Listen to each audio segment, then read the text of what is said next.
Hey everyone, welcome to another episode of Live with NORML. I'm JM Pedini, the Development Director for the National Organization for the Reform of Marijuana Laws. It's Thursday, February 22nd, 2024, friends, and we're here for a special episode of Live with NORML for Black History Month. And NORML board members will be joining us to discuss the war on drugs, ongoing harm to Black communities. Really excited that you all are able to join us today for this special edition. Hey, take a quick second to hit that like, follow, or subscribe button wherever you're watching so you never miss when NORML goes live. And drop a quick note to us in the comments saying hi. Tell us where you're watching from. Hey, Lauren from Kentucky NORML, good to see you here. I see we've got a lot of people watching over on Instagram now. So great to be able to stream on that platform as well now. Hello, Cruel Consequences, good to see you. Welcome back, Trippy Hippie. Hey, Token Coco, good to see you. Yes, NORML's super active in Florida. Hello, Danielle in Connecticut. Carolina Hemp Savannah. We've got Tucson, West Virginia, Missouri. Some friends in Brandermill, good to see you. San Juan, Puerto Rico, Orlando. All right, everyone, more Virginia. Good to see you all here. All right, so we do have some special guests, as I mentioned, with us. Members of the NORML Board of Directors. We have Imani, Dawson, and Beverly Moran who will be joining us. And I am going to invite them both on now to tell you all a little bit about themselves. Hey, Imani, let's go ahead and invite you to join us. You want to unmute yourself and tell our viewers a little bit about you. Thank you so much, JM. I want to give a big shout out to all the NORML members out there and everyone who's joining us. Thank you for making time for the show. My name is Imani Dawson, and I am a communications and marketing professional based out of New York. I have my own boutique agency here in Brooklyn, New York. So shout out to Brooklyn and anyone who is watching. I am a proud NORML board member and a longtime cannabis advocate, both here in New York and nationally. And my dream for legalization is one that, like here in New York, is equity centered and provides reparations. And by reparations, I mean repairing the harm done by prohibition and the war on drugs on communities, Black and brown communities and other marginalized communities that bore the brunt of the drug war. And I'm excited to be here today to chat with everyone. Thank you so much, Imani and Beverly. Hi. Welcome. Thank you. I too am a proud NORML board member. I am a legal educator, and my major concern in the cannabis space is protection of consumers, protection of both medical users and recreational users, and social justice in the cannabis space. And I'm proud of everything that our staff and our chapters and our members do to keep those issues alive for the American public. Thank you very much.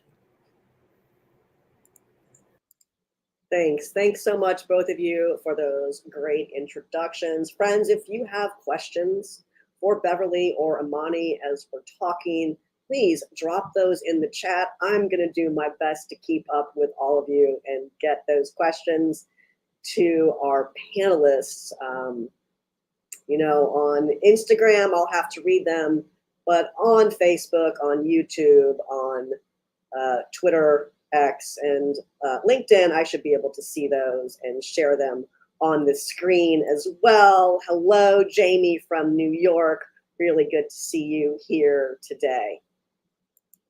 All right, so first question I will have is, we all know that NORML represents cannabis consumers, and that really does set our organization apart from others in this space.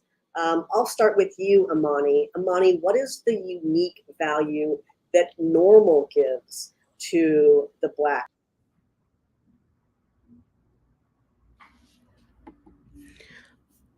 Thanks, JM. So when we're talking about Black people and Black consumers and NORML, I think as a consumer-focused organization, it's about supporting people who consume cannabis, whether they're using it medicinally, to deal with chronic pain, or they're using it socially. We believe in personal, responsibility, and with roots in libertarianism, which is essentially about freedom. I think that, Black consumers want the same things that any other consumers do when it comes to cannabis or anything else, which is the right to live their lives in peace. Now, the reality is that Black consumers and Black people in this country, let's be honest, have faced severe challenges when it comes to, cannabis, policing around cannabis, or anything else. So when we're talking about, challenges about accessing as a patient, we're dealing with inequities in our communities, a lack of access to cannabis as plant-based medicine, or even, adult use consumers, and where you can actually consume cannabis, or living in states where even though it's legal, it can still be used as a justification for a search and seizure. We're seeing that the rates of Black consumers arrested for cannabis are 4 times that of white consumers, even though we consume at roughly the same rates. So I think, what Beverly and I and the rest of the board are really trying to convey, and this is about an evolution, right? I think NORML is realizing that in order to fully support all of our members, that we have to take into consideration the conditions that, specific groups face. And when it comes to Black people, we're talking about, barriers to safe consumption, dealing with collateral consequences, or even for people who are looking around at the growing cannabis industry and wanting to get their piece of the pie, they've got to deal with barriers to entry, lack of capital and resources, struggling with the pre-existing wealth gap and systemic racism which exists, whether people want to acknowledge it or not. So I think as an organization, we're really concerned about issues that impact the Black community, and that we're moving to examine that in ways that organizations may not look at as deeply. And we're thinking about federal housing, child custody, employment rights, the full gamut. Thank you. Thanks, Imani. Beverly, I'd like to ask you the same question as well, give you the opportunity to answer. What is the unique value, in your opinion, that NORML gives to the Black community? Well, let's start with some facts about what's going on in the cannabis space. Over and over again, we hear that 50% of the United States population is now in states that provide access to either legal medical cannabis or even adult recreational use.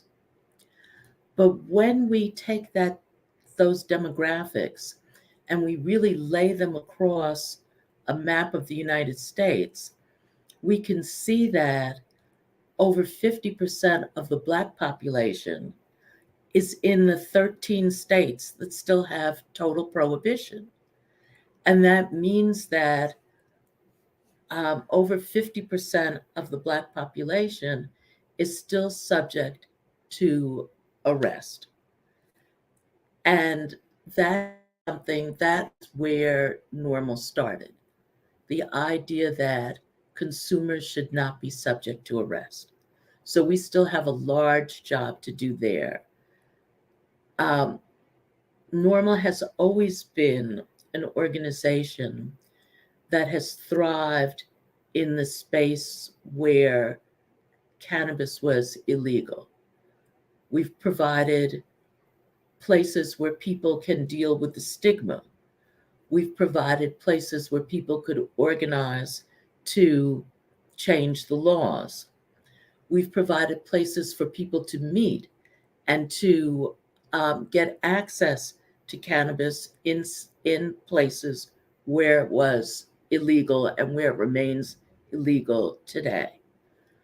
These and many other services are services that we've provided since our inception, and which we provide more and more to Black people as Black people are more and more concentrated in those states where cannabis is still illegal. In the states where cannabis is either fully legal or for medical purposes, we have to understand that there's a difference between consumers and the industry. I mean, we could see this, for example, in tobacco. I mean, tobacco consumers do not want tobacco to be more addictive. And yet tobacco companies did many things over the decades to make tobacco more addictive. Tobacco producers or alcohol producers or casinos are not concerned with addiction. They would be more than happy if everyone was addicted to their products.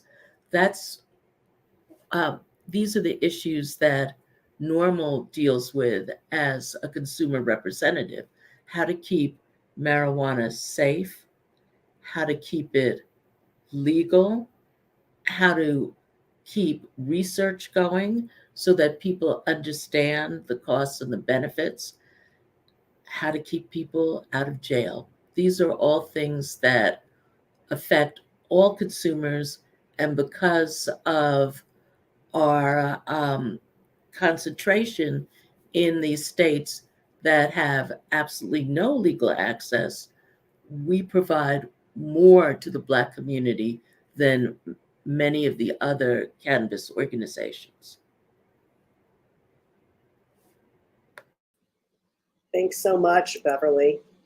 Appreciate your thoughts and lots of great comments coming in from our viewers as well. I like this one from JDO Head on Instagram, who comments that cannabis arrests are filling up private for-profit prisons used to weigh electoral maps and shaping our maps unfairly. We're going to move on to our next question. And hey, friends, wherever you're watching, if you have questions for our panelists, please drop those in the comments so that we can get those answers for you. Imani, I'll start with you. Again, what is it about the cannabis space that reflects Black history? I mean, that's a really thought-provoking question. I think there are a number of ways to jump into it. I will start by saying that American cannabis history is Black history, right? Like, Black people have been here in the United States before it was the United States, under sort of the British rule since 1619. And they came here as enslaved laborers. There were Black people cultivating hemp as a product. We know from history that it was grown in, and had a thriving industry up until the early 20th century. So there isn't a part of the American experience with cannabis that we haven't been part of.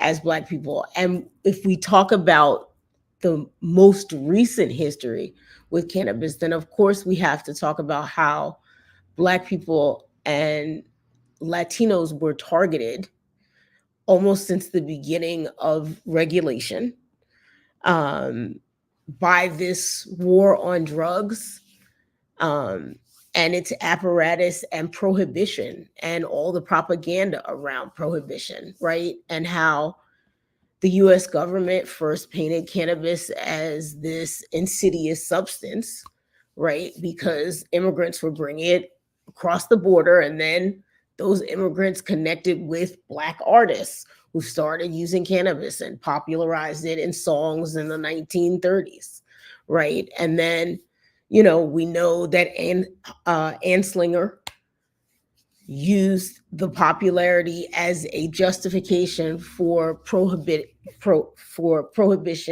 in the first place, and that Richard Nixon, when he was in office, used and strengthened drug policy to enforce laws that were specifically targeting young, college-educated folks and Black people. So when we're talking about cannabis history, there is really a lot to unpack there. And to me, it's about looking at our full experience and really talking about like understanding how we got to the point we are now, and taking this moment as we are in this period. I think we're all committed to the legalization of cannabis, both on the state level and ultimately at the federal level, so that it can, as our dear colleague and fellow board member Joe Bondi puts it, legal like lettuce, and no one bats an eyelash about cannabis in the same way that if you drink beer, no one's going to judge you. We're definitely trying to get to that point. But, you know, what about the millions of people who lost whole swaths of their lives because of the, you know, the collateral consequences of consuming cannabis and low-level possession arrests and convictions, right? Like, what about people who lost their parents and loved ones and had to grow up in situations that were infinitely harder because of the impact of the criminal justice system? This is something that's happening like in real time within our lifetimes. And I believe that there is an opportunity for us to, through our legalization strategy, make communities that were most impacted and individuals whole and begin to mitigate some of those harms. Thanks so much, Imani. I appreciate your reflection on that. And Beverly, I'd like to give you the opportunity to respond to the question as well. Again, for those of you just joining us, the question is, what is it about the cannabis space that reflects Black history? Well, as Imani pointed out, hemp was one of the first commercial crops in the American colonies. And as was pointed out in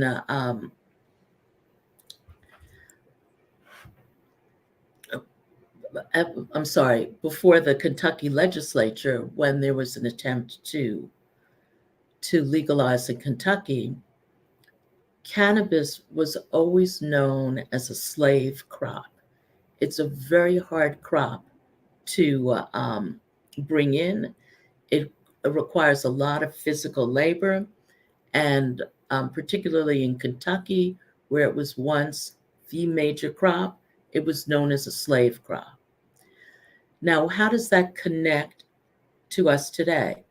What we can see is from the time that Black people produced hemp as slaves until now, Black people have been involved in the cannabis industry at the lowest levels and the most dangerous levels, in the sense of attracting arrest and all the consequences of that that Imani referred to. For example, being thrown out of federal housing, being denied of certain licenses like taxi licenses and things of this sort.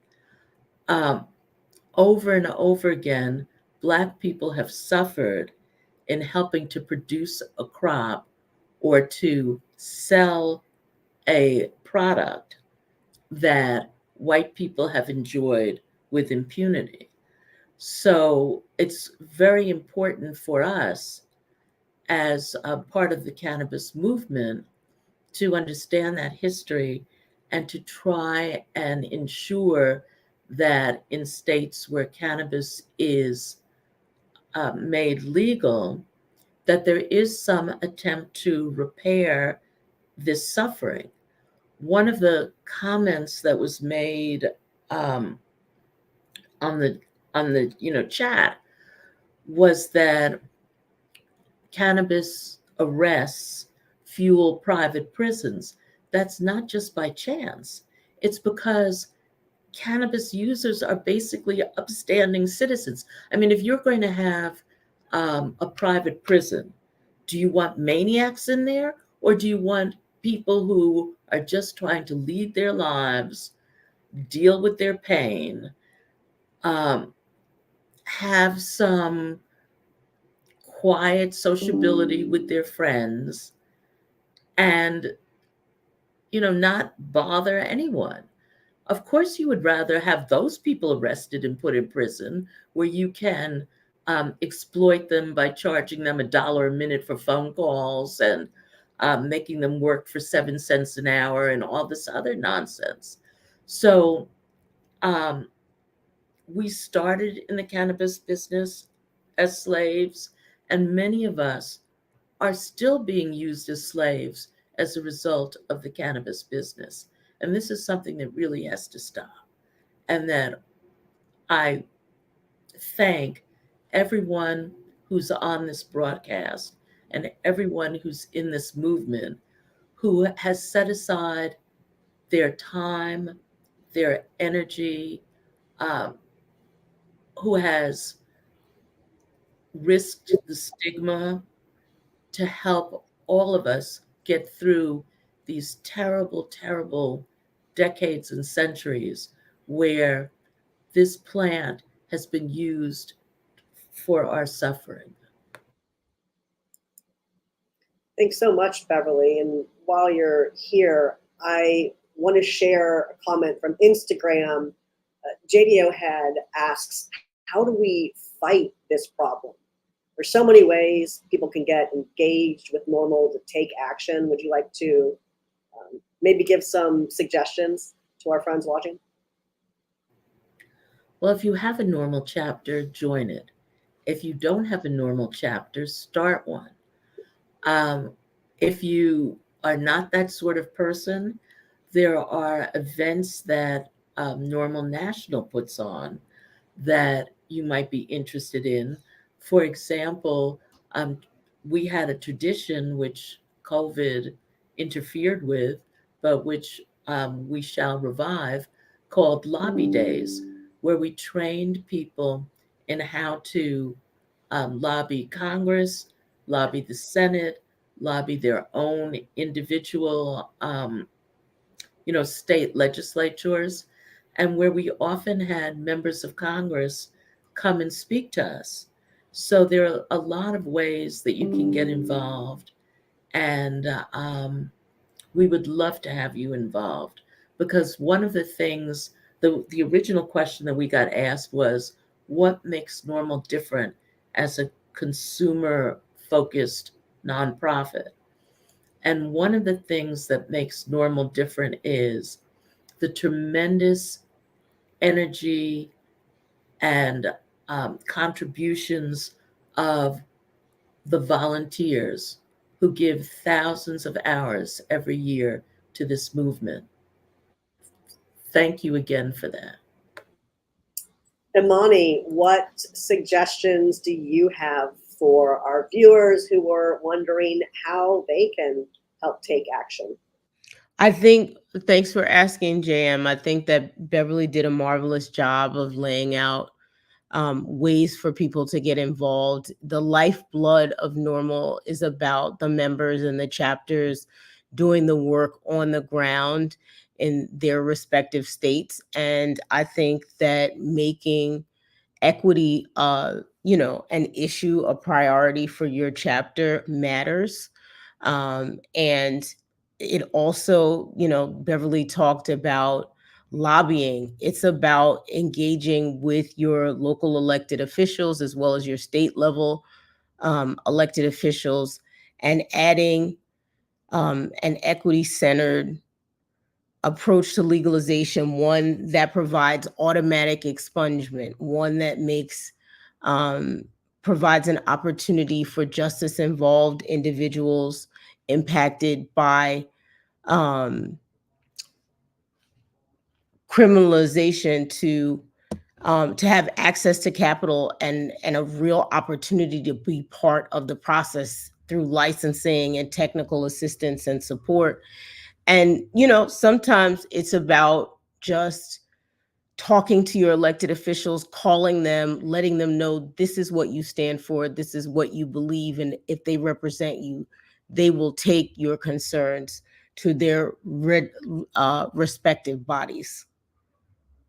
So make it a priority. And thank you, Tree MG, for referencing NORML's action site.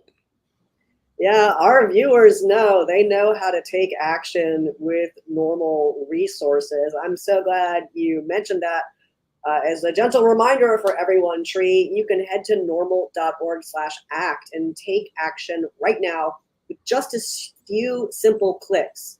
You can be sending an email to your elected representatives in favor of good cannabis legislation and in opposition to some of those bad bills that are out there. For example, in Virginia, just to name two, we have a parental rights bill that is pending, about to go to the governor's desk, and we have an employment protections expansion bill. So those are two great examples of post-legalization work that NORML is doing to protect consumers. Of course, NORML is a consumer-focused organization. That's what we've done for over half a century, and that's what we will continue to do, both in states that are still bearing the weight of prohibition and in post-legalization states as well. We would be remiss, though, if we did not recognize some of the questions that we're getting from our viewers who are asking about industry and DEI. So while we do have a proposed question of what is the state of DEI in cannabis, I also want to highlight this question from Alan that says, what does NORML do for Black cannabis businesses? And I know we are not an industry organization, but surely there is some overlap when it comes to the work NORML is doing and how it may have an impact on the greater state of play when it comes to DEI in cannabis. Imani, I'm going to start with you if you'd like to tackle that. Sure. I mean, I think that when we're talking about diversity, equity, and inclusion, that there were definitely some initial attempts made by the industry to be, or some companies in the industry to be good corporate partners and to participate. I think, unfortunately, because, well, a number of things. One, and probably most pressing, because the industry is now in sort of a financial contraction space, that these are the kinds of programs that get put on the chopping block first. That is just sort of a reality. In terms of the national backlash, I know that there are many corporate spaces feeling that and pushing that. I think what we see still coming from the corporate cannabis space, and NORML really deals more with consumers, but just from broad observations, I think that there's still definitely a commitment to education and outreach, which in and of itself is a form of equity, providing information to people that have been, struggling under the misconceptions that we all have been for the past almost 100 years. And supporting individuals who want to get involved in the industry as employees for their respective businesses. And I think it definitely varies from state to state. I think in New York, we've seen some contraction, but there are still activities and events going on. And I also think that it's incumbent on consumers to demand this of the companies that they and brands that they support. Like, ask the hard questions, ask about their community impact strategies. Don't, just buy products or consume without holding brands and companies to standards. And I think that we will see more support in that way. And I also feel that broadly for, of course, for cannabis brands that you use, but for anything that you use. And if you hear about companies that are, have not fulfilled their Black Lives Matter commitments or are pulling back and, they're not engaged in the problems and concerns and supporting and uplifting diverse voices, don't buy those products. I certainly do not. Thank you so much, Imani. Angela Christina on Instagram says consumers need to demand this. Thank you. Beverly, I would like to hear from you on your thoughts about the state of DEI in cannabis. So I started my career in economic development in New York City.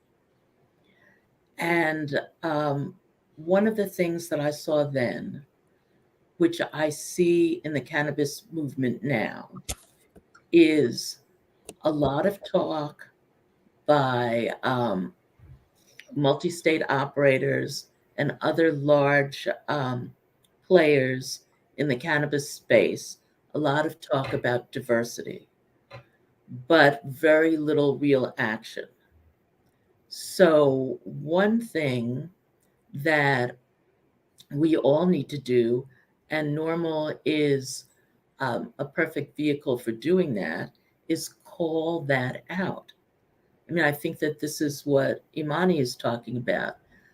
I mean, everywhere you go in the cannabis space, people are talking about mass incarceration, and they're talking about the harassment that Black people face in terms of losing their children. I mean, we saw in Tennessee a family just driving through had their children held in custody away from them because an officer, smelled some marijuana in the car, right? So we hear that all the time, but how much is the industry actually doing about it? And I would say very little. And there's going to be no reason for them to do anything about it if consumers and consumer advocates don't put pressure on these companies and on these legislatures. I mean, there are legislatures all over the country that would be very happy to have cannabis be a prescription drug under the control of pharmacists, or under the control of pain doctors, or under the control of the Department of Agriculture, or anything that keeps just regular human beings from access to a plant that we know literally for thousands of years has been used safely by people all over the world. So this is one of the reasons why being a consumer movement is so important. Consumers have power in this situation. But we've been trained to be powerless, basically, because if we lifted our heads up, we would get arrested. This is one of the things that NORML provides, a safe space for people to destigmatize, educate, and act. Thank you all for everything that you're doing in those spaces.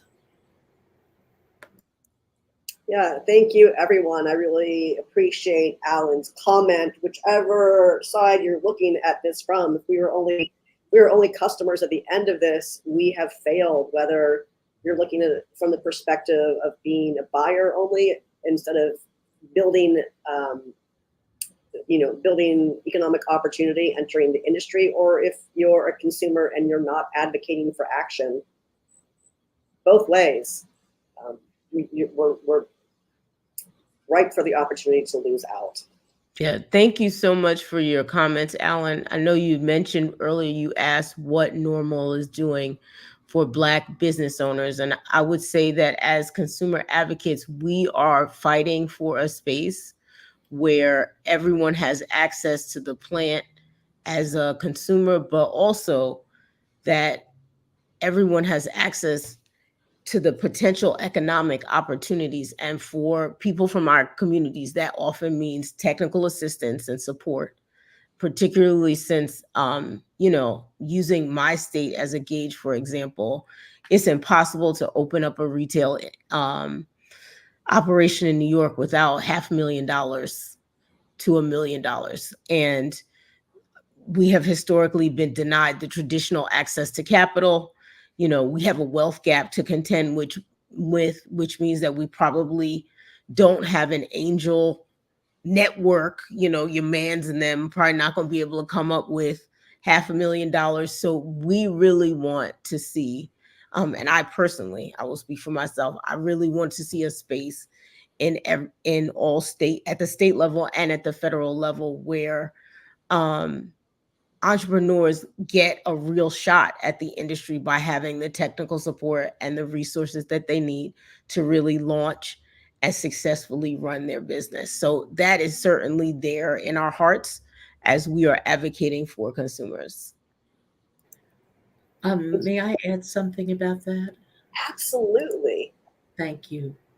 So I think that Imani and I make a good team on this issue because her space is the legal space, whereas my home chapter is, deep in the heart of Dixie, where we don't have legal anything, right?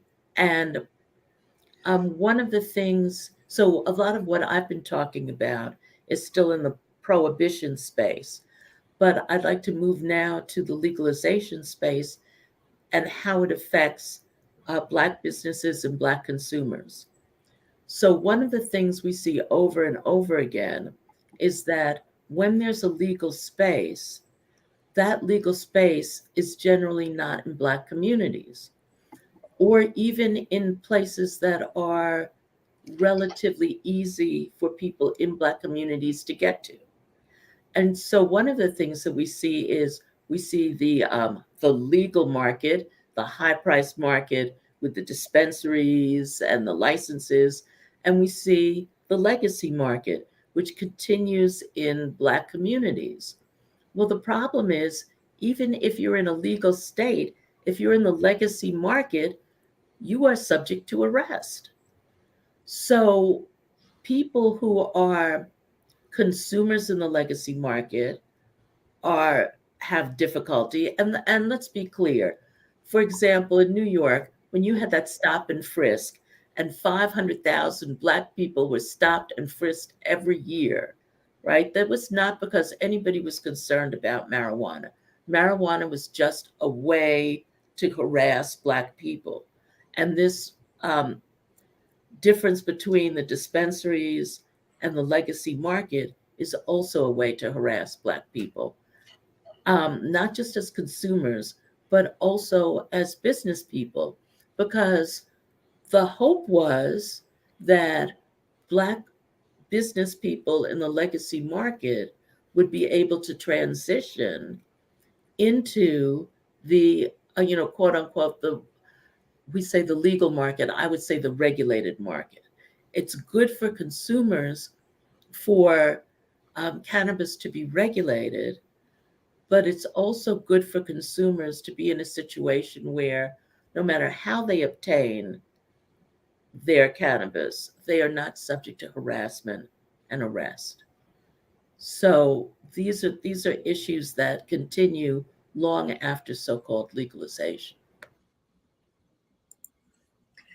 Thanks so much for your thoughts there, Beverly. I have one comment that is just the tiniest bit broader than today's discussion, but I can't help but say, hey, Lev, thanks for your question. Lev wants to know who or what does NORML think is the biggest blocking point from cannabis getting decriminalized?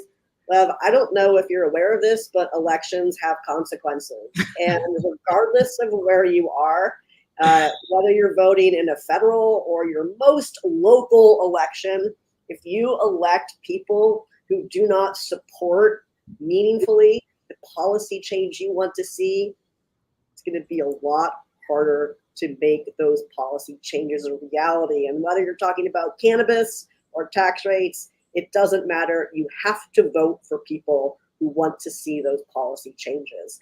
So make good choices, friends. Head to the polls. And when you do, be sure you are looking at NORML's Smoke the Vote voter guide to legalizing marijuana in your state, and also after you've legalized it. We still have some good points for you there too. Make sure you are checking Smoke the Vote out, vote.norml.org, because elections do have consequences, Lev. And listen, we have time for just one more question here. We have a great one from Joe Bondi, who says, as more and more consumers become licensed small business owners, cultivators, and processors, can they still support and be supported by NORML? Bev, let's start with you. So I'm going to draw an analogy to another area where I do a lot of research and writing. And that has to do with the paid tax preparer industry. There is a gap in the paid tax preparer industry between your neighbor, the guy at the corner, the small accounting business that does your tax returns and also helps you in terms of figuring out how to reduce your taxes, figuring out how to structure your business, things like this. There's a huge difference between that and TurboTax and H&R Block, which often work against the interests of taxpayers. This is not something like tales I'm telling out of school. People who are interested can go to ProPublica, where there are many, many articles on what TurboTax and H&R Block have done in terms of lobbying to make sure that it's harder for you to file your taxes, so that you're more frightened, so that you'll go to them for help. And to me, this question that was raised brings up just this issue, which is that small business owners exist in a very different space than large monopolies, right? Or businesses that are attempting to be monopolies. They are your neighbors. They are, just working class and middle class people who, instead of working for someone else, have decided to take on the risk of having a small business. And NORML is in great support of that part of the industry. And we hope very much to help that part of the industry in the DEI space, both in terms of minority ownership, minority employment, placement in minority communities, all of these. When we speak about the difference between consumers and the industry, that is not the part of the industry that we're talking about. We're talking about the part of the industry that is so separated from the consumer that the consumer just becomes a thing to exploit rather than a person in your community that you are in partnership with. Thanks, Bev. And as a refresher, Imani, if you would like to take a stab at Joe's question, as more and more consumers become licensed small business owners, cultivators, and processors, can they still support and be supported by NORML? Absolutely. I want to echo what Beverly said. Like, the reality is that NORML is here as an advocacy organization for consumers, and that extends to the people who are exploring cannabis as an emerging industry, want to be part of it on the business side too, as small business owners. And I think that by advocating for a legalization structure, both at the state and the federal level that's inclusive, it really will support everyone. You know, it's so funny that how race historically in this country has been used to divide and conquer people. I think the comments have been overwhelmingly positive today, but I did notice that someone made a comment about the fact that white people use cannabis too, and felt like she couldn't be part of the conversation because we dared to talk about Black people during Black History Month. And it's unfortunate that, you know, that person could not see that in talking about Black people, we're honoring the contributions, but that isn't denigrating anyone else. And NORML's here for everyone, Black people too.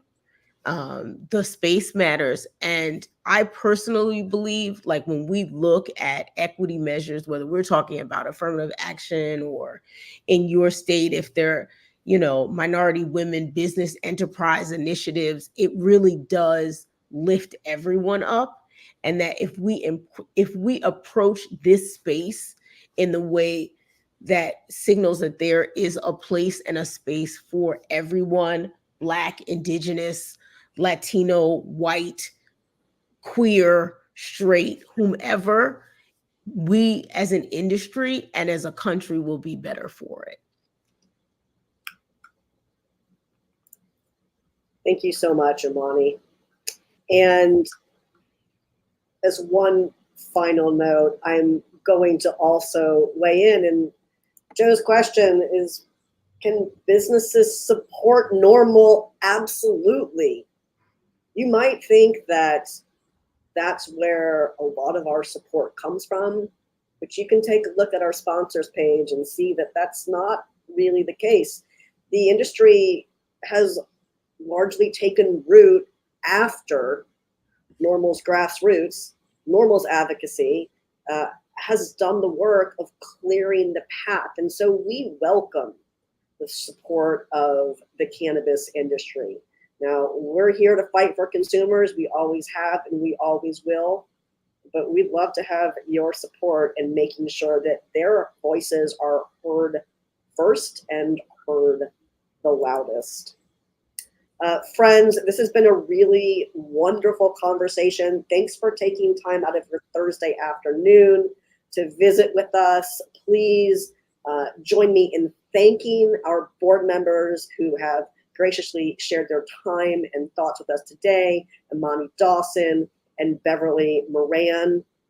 Thank you so much for this fantastic conversation. And we are already looking forward to another special episode of Live with NORML in March, celebrating Women's History Month. So stay tuned for that announcement as well. I hope to see you all back here tomorrow for our regular Live with NORML. We'll take a deep dive into all things cannabis news, science, and policy that are happening around the country. And I'll try my best to answer your burning questions live.